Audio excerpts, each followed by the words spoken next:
आजच्या कार्यक्रमाच्या अध्यक्षा कोरडे मॅडम, आदरणीय व्यासपीठ आणि समोर बसलेले माझे विद्यार्थी मित्र आणि मैत्रिणींनो, पूर्ण जगाला फक्त छडी हातात घेऊन शिस्त लावणारे आणि पूर्ण जगाला फक्त शब्दाने ज्ञान वाटणारे शिक्षक यांच्या प्रती कृतज्ञता व्यक्त करणारा आजचा दिवस म्हणजे काय, सर्वपल्ली राधाकृष्णन यांचा जन्मदिवस. हा आपला राष्ट्रीय शिक्षक दिन, पण जागतिक शिक्षक दिन जो आहे तो आहे 5 ऑक्टोबर. आणि सर्वपल्ली राधाकृष्णन यांचा जन्म झालेला आहे 1888 ला. आणि सर्वपल्ली राधाकृष्णन आपल्या देशाचे पहिले उपराष्ट्रपती आणि दुसरे राष्ट्रपती होते. आणि त्यांचा मृत्यू झालेला आहे जवळपास 1975. शिक्षक फक्त शब्दांनी मार्गदर्शन करणं म्हणजे शिक्षक नव्हे, तर आपल्या प्रत्येक कृतीतून, आपल्या प्रत्येक वागण्यातून समोरच्याला एक आदर्श रूपी काय म्हणू शकतो आपण, वागण्यातून आदर्श देणं हे काम शिक्षकाकडून केलं जातं किंवा नकळत पण केलं जातं. त्यासाठी तर उदाहरण म्हणलं तर एक विद्यार्थी असतो, त्याला असं वाटतं की घरी शिवाय येतात, आई वडील रागावतात, मग तो शिक्षक येतो रागात, म्हणतो रोज मला रागावतात, रोज मला घरी बोलतात, माझ्या जीवनाची किंमत तरी काय, माझ्या आयुष्याची किंमत तरी काय ते तरी सांगा सर. गुरु असतात ते. मग ते काय करतात, त्यांच्या झोळीमध्ये एक दगड असतो चकाकणारा, तो दगड बाहेर काढतात आणि त्याच्या हातात देतात, म्हणतात हा दगड घ्यायचा म्हणतात. आणि गावामध्ये जेवढे दुकानदार आहेत त्यांच्याकडे जायचं आणि त्यांना दगड दाखवायचा आणि त्यांना त्यांची किंमत विचारायची आणि फक्त विचारायची, पण विकायचं नाही.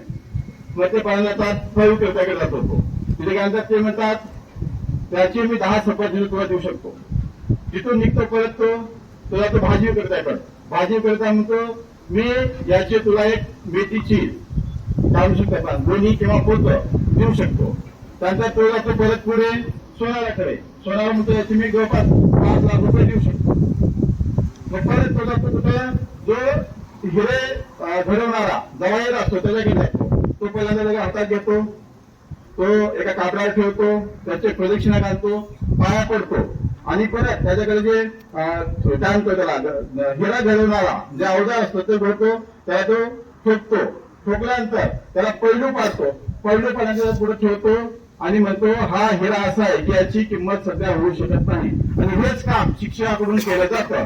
जे विद्यार्थी ज्यांना काही जमत नाही, ज्यांना काही येत नाही, तशा विद्यार्थ्यांना घडवण्याचं काम शिक्षकाकडून केलं जातं.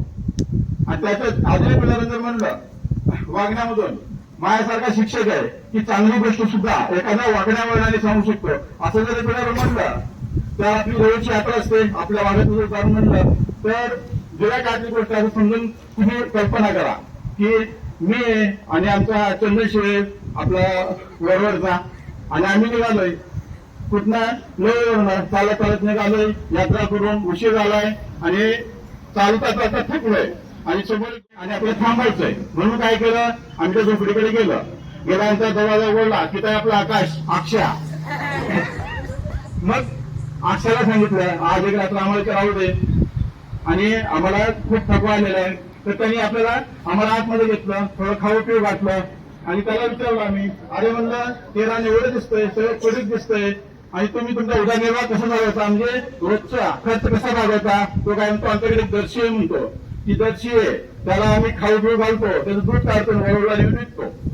एवढंच. म्हणजे पडीक जमीनचं काय, पडीक जमीनची आम्हाला गरज नाही, एवढंच आमचं भागतं.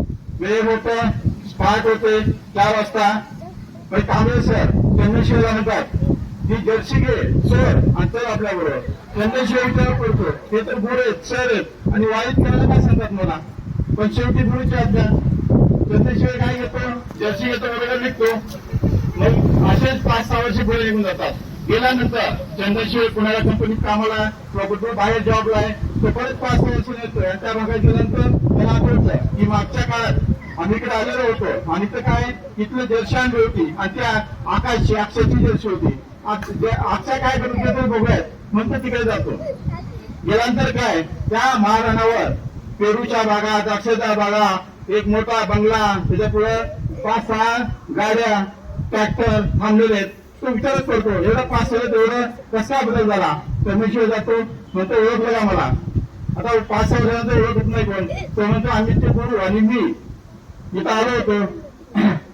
मग तो म्हणतो त्या दिवशी रात्री माझी जर्सी चोरीला गेली. जर्सी चोरीला गेल्यानंतर मला खायला प्यायला काय नव्हतं, आमचं उदरनिर्वाह करायला काय नव्हतं. त्यामुळे काय केलं मी, ही जमीन कशाला सुरुवात केली, मशागत केली आणि त्याच्यामुळं आज मी एवढं मोठं काय म्हणू शकतो आपण श्रीमंत झालेलो आहे.